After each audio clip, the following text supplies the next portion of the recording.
I mean, if we let everybody in jails and prisons in this country get infected, and the staff who work there too, even if you don't care about prison staff and you don't care about prisoners, it will otherwise mean that we'll never get this epidemic under control in this country. It doesn't work that way.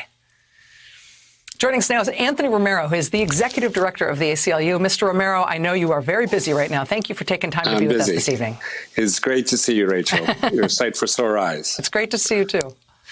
Well, let me ask you about how I summed that up about prisons and jails. I mean, I feel like it's easy for a lot of American people to say, well, you know, they're at risk, but what did you expect? You got in trouble. Prison staff and jail staff know that they've got those risks, but there is this situation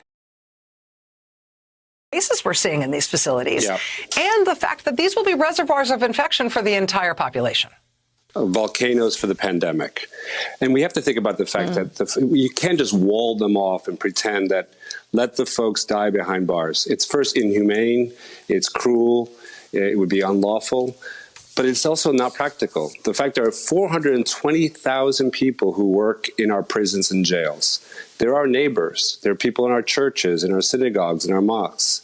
They come in and out of the facilities. And so the same concern that we've had for nurses and doctors who are in the hospitals without PPE are the same concerns we now have for the prison guards and the workers in the prisons and the jails. And they will become the vectors. My next door neighbor may very well come back and infect his entire family because he works in Rikers.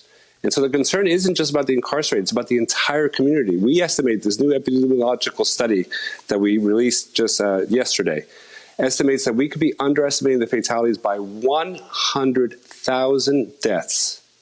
And that's an astronomical number. That's not just people dying behind bars. Those are people in our communities dying because the jails are the vectors for the pandemic. 740,000 people in jail any given day. One person goes to jail every 3 seconds. 70% of them are not even guilty. They're pre-adjudication. They're pre-trial detainees. Average date of time of in a jail, 25 days.